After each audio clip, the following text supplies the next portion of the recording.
ঢালিউড অঙ্গনে আবারও আলোচনার শীর্ষে জনপ্রিয় চিত্রনায়িকা শবনম বুবলী। তবে এবার নতুন কোনো সিনেমা কিংবা শুটিং নয়, বরং তার দ্বিতীয়বার মা হওয়ার গুঞ্জনে সরগরম শোবিজ পাড়া। প্রথম সন্তান শেহজাদ খান বীরের জন্মের 5 বছর পার হওয়ার আগেই বুবলী দ্বিতীয়বার মা হতে যাচ্ছেন এমন খবর ঘিরে শুরু হয়েছে নানা আলোচনা। যদিও এ বিষয়ে এখনও কোনো আনুষ্ঠানিক ঘোষণা দেননি এই অভিনেত্রী। গত বছরের শেষ দিকে প্রাক্তন স্বামী ও চিত্রনায়ক শাকিব খানের সঙ্গে যুক্তরাষ্ট্রে বেশ কিছুদিন সময় কাটান বুবলী। সফরের সঙ্গে ছিল তাদের ছেলে বীর।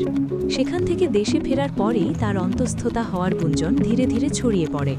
সম্প্রতি একটি অনুষ্ঠানে সাদা রঙের পোশাকে উপস্থিত হন বুবলী। তার চলাফেরা ও শারীরিক গঠনের পরিবর্তন লক্ষ্য করে নেটিজেনদের জল্পনা আরও তীব্র হয়। বুবলী বলেন, ব্যক্তিগত বিষয় নিয়ে মানুষের কৌতূহল থাকাটা স্বাভাবিক, আমি সেটাকে সম্মান করি। সাংবাদিক ভাই বোনেরা দর্শকদের সেই কৌতূহল আমাদের কাছে তুলে ধরেন।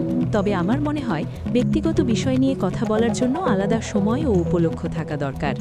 আজ যেহেতু উৎসবের মঞ্চে দাঁড়িয়ে আছি, তাই এই আলোচনা এখানেই সীমাবদ্ধ থাক। এই অভিনেত্রী বলেন, অনেক সময় দেখা যায় আমার কোনো মন্তব্য না নিয়েই আমার নামে বক্তব্য প্রকাশ করা হয়। শুটিংয়ের কারণে সবসময় ফোন ধরা সম্ভব হয় না, কিন্তু তাই বলে কথা না বলেই নিজের মতো বক্তব্য তৈরি করে দেওয়া সত্যিই দুঃখজনক। অন্তত একটি মেসেজের মাধ্যমেও মতামত নেওয়া যেত। সব মিলিয়ে রহস্যের আবরণেই রয়ে গেল শবনম বুবলীর ব্যক্তিগত জীবনের এই নতুন আলোচনা। সত্যিই কি দ্বিতীয়বার মা হতে যাচ্ছেন তিনি, তা জানতে অপেক্ষা করতে হবে তারই আনুষ্ঠানিক বক্তব্যের জন্য।